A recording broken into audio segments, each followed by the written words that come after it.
അല്പസമയം മുൻപ് സരിനെ കണ്ടിരുന്നു. അദ്ദേഹം പറഞ്ഞത് MLA ആയ ശേഷം ആദ്യം ഷാഫിയുടെ ഓഫീസിലേക്ക് വരും, അദ്ദേഹത്തെ കാണും, മുൻരേഖകളൊക്കെ വാങ്ങിക്കാനെന്നാണ്. ഷാഫി, രാഹുൽ അങ്ങനെ എന്തെങ്കിലും പറയുന്നുണ്ടോ? അവിടെ തന്നെ ഉണ്ടല്ലോ. എന്താണ് ഈ അവസാന മണിക്കൂറിൽ അങ്ങയുടെ പ്രതീക്ഷ? അവസാന മണിക്കൂറിൽ ഉയർന്ന പ്രതീക്ഷ തന്നെയാണ്.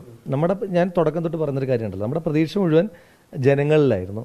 അപ്പം കുറേ വിവാദങ്ങൾ വന്നു, അതെല്ലാം വന്നു, ബേസ്ലെസ് ആയിട്ടുള്ള ഒരുപാട് സ്റ്റോറീസ് വന്നു. അപ്പോൾ അതെല്ലാം വരുമ്പോഴും എൻ്റെ കോൺഫിഡൻസ്, രാവിലെ ചോദ്യങ്ങൾ വരുന്നു, മാധ്യമങ്ങളിൽ ഇതെല്ലാം വാർത്തകളാകുന്നു, അതിനുശേഷം ജനങ്ങളെ അപ്രോച്ച് ചെയ്യുമ്പം അവർ തരുന്നൊരു പോസിറ്റീവ് എനർജി ഉണ്ട്.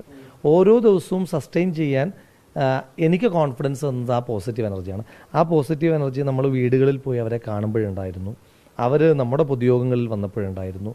ഈ പര്യടനവുമായി വാഹനത്തിൽ, തുറന്ന വാഹനത്തിൽ പോകുമ്പം വീട്ടിൽ നിന്ന് ഇറങ്ങി വന്ന് റോഡിൽ നിൽക്കുമ്പോൾ അവരുടെ ചിരിയിലുണ്ടായിരുന്നു. എല്ലാത്തിനും ഒടുവിൽ പോളിംഗ് ബൂത്തിൽ അവർ ക്യൂ നിൽക്കുമ്പോൾ അവിടേക്ക് ചെല്ലുമ്പോൾ അവരുടെ ചിരിയിലും കണ്ണുകളിലും ആ കോൺഫിഡൻസും പോസിറ്റീവ് എനർജി ഉണ്ടായിരുന്നു. ആ പോസിറ്റീവ് എനർജി തന്നെയാണ് ഈ തെരഞ്ഞെടുപ്പിലെ ഏറ്റവും വലിയ പ്ലസ് പോയിന്റ്. മാത്രമല്ല, ഞാൻ ഗാലറിയുടെ സപ്പോർട്ടോട് കൂടിയിട്ട് ബാറ്റ് ചെയ്ത ആളാണ്. അപ്പോൾ ഇവിടെ ഒരു വർഗീയതയ്ക്കെതിരായിട്ട് അതിശക്തമായിട്ടുള്ള ഫൈറ്റ് നടക്കുമ്പം gallery was totally in favour of me, അല്ലേ? അവർക്ക് വേണ്ടിയിട്ടാണ് ഞാൻ ബാറ്റ് ചെയ്യുന്നത് എന്നുള്ളൊരു കോൺഫിഡൻസ് ഉണ്ടായിരുന്നു. അപ്പോൾ അത് ഒരു ഇലക്ട്രൽ പൊളിറ്റിക്സ് ഭയങ്കര ഗുണമാണ്. ഇപ്പോൾ കോൺഗ്രസ് ഒരു അവരുടെ ബൂത്തുകളിൽ നിന്ന് കിട്ടിയ കണക്ക് ഇതിനോട് തന്നെ പുറത്തുവിട്ടിട്ടുണ്ട്. അതിലാണെങ്കിൽ നഗരസഭയിൽ പോളിംഗ് കുറവായിരുന്നു. UDFന് മേൽക്കൈയുള്ള ചില പഞ്ചായത്തുകളിൽ നല്ല പോളിംഗ് നടന്നിട്ടുണ്ട്. അത് കൃത്യമായിട്ടുള്ള വിവരങ്ങൾ നിങ്ങൾ എടുത്തിട്ട് തന്നെയാണോ? അത് നമ്മുടെ ഏതെങ്കിലും ആൾ തയ്യാറാക്കിയ കണക്കല്ല.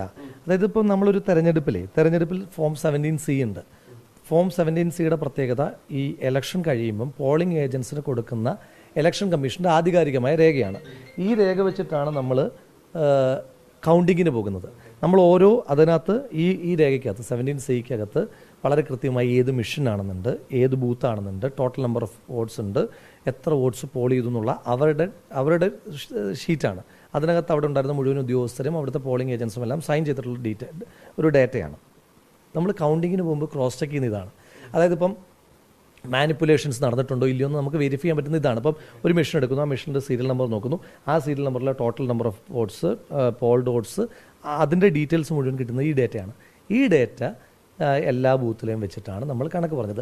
ഇനി മാത്രമല്ല, മാധ്യമങ്ങളിൽ ആദ്യം വന്ന ഡേറ്റയുടെ സോഴ്സ് എനിക്കറിയില്ല, പക്ഷേ ആ അങ്ങനൊരു കണക്ക് പുറത്തു വിട്ടിട്ടില്ല എന്ന് ഇങ്ങനൊരു കണക്ക് വന്നു. അപ്പം നമ്മുടെ കയ്യിൽ 17C ഇരിക്കുന്നു. അപ്പം സ്വാഭാവികമായിട്ട് കൺഫ്യൂഷൻ ഉണ്ടാകുമല്ലോ. മുഖ്യധാര മാധ്യമങ്ങളെല്ലാവരും അത് നിങ്ങൾ ബോധപൂർവ്വം ചെയ്തു എന്നല്ല, മുഖ്യധാര മാധ്യമങ്ങൾക്കെല്ലാം ഏതൊരു സോഴ്സിൽ നിന്ന് വരുന്നു. അപ്പോൾ നിങ്ങളെല്ലാം റിപ്പോർട്ട് ചെയ്യുമ്പോൾ നമുക്കൊരു കൺഫ്യൂഷൻ ഉണ്ടായി. അപ്പോൾ ഞാൻ ജില്ലാ കളക്ടറോട് സംസാരിച്ചു. അപ്പോൾ ജില്ലാ കളക്ടർ പറഞ്ഞത് നമ്മളങ്ങനെ കണക്ക് കൊടുത്തിട്ടില്ല, ഇലക്ഷൻ കമ്മീഷൻ അങ്ങനെ കണക്ക് പുറത്തു വിട്ടിട്ടില്ല. ഇലക്ഷൻ കമ്മീഷൻ ആകെ പുറത്തു വിട്ടിരിക്കുന്ന കണക്ക് ടോട്ടൽ വോട്ട്സിൻ്റെ ടോട്ടൽ പെർസെൻറ്റേജിൻ്റെ മാത്രമാണ്. അപ്പോൾ ഞാൻ ചോദിച്ചു 17C അല്ലേ ആധികാരിക? Oh yes, that's the authentic document എന്ന് അവരും പറഞ്ഞു. അപ്പോൾ അതിൻ്റെ അടിസ്ഥാനത്തിലാണ് പറയുന്നത്. അതിൻ്റെ അടിസ്ഥാനത്തിലാകുമ്പം നഗരസഭയിലെ പോളിംഗ് കുറഞ്ഞു. നഗരസഭയിലെ പോളിംഗ് കുറയുന്നു എന്ന് പറയുമ്പോൾ തന്നെ നമ്മുടെ പോക്കറ്റുകളുണ്ടല്ലോ, കോൺഗ്രസ് UDF പോക്കറ്റുകളിൽ വളരെ കൃത്യമായി ഉയർന്ന പോളിംഗ് നിൽക്കുന്നുണ്ട്. BJP പോക്കറ്റുകളിൽ വോട്ടിംഗ് കുറഞ്ഞിട്ടുണ്ട്. പിന്നെ നമ്മുടെ കോൺഫിഡൻസ് ബെൽറ്റായ പഞ്ചായത്തുകൾ, ഇപ്പം മാത്തൂരിലെ പെർസെൻറ്റേജ് 78%. മാത്തൂരിൽ BJP ആയിട്ട് മത്സരം തന്നെയില്ല. കണ്ണാടിയിൽ 75%. കണ്ണാടിയിൽ നമ്മൾ BJP ആയിട്ട് മത്സരമേ ഇല്ല. BJP സ്പേസിലില്ല. മത്സരമില്ല എന്ന് പറയുമ്പോൾ അവർ സ്പേസില്ലാത്തതുകൊണ്ടാണ്. അപ്പോൾ അവിടെയെല്ലാം മത്സരം നടക്കുന്നത് UDFും LDFും തമ്മിലാണ്. ഇനി രായിരിയിൽ 71% അവിടെയും നമ്മളും LDFുമായിട്ടാണ് മത്സരം. അവിടെ തന്നെ നമുക്ക് വലിയ അപ്പർ എഡ്ജാണ്. LDFുമായി പോലും ഒരു വലിയ മത്സരം ഉണ്ടെന്ന് പറയാൻ പറ്റാത്ത എഡ്ജുള്ള സ്ഥലമാണ് രായിരി.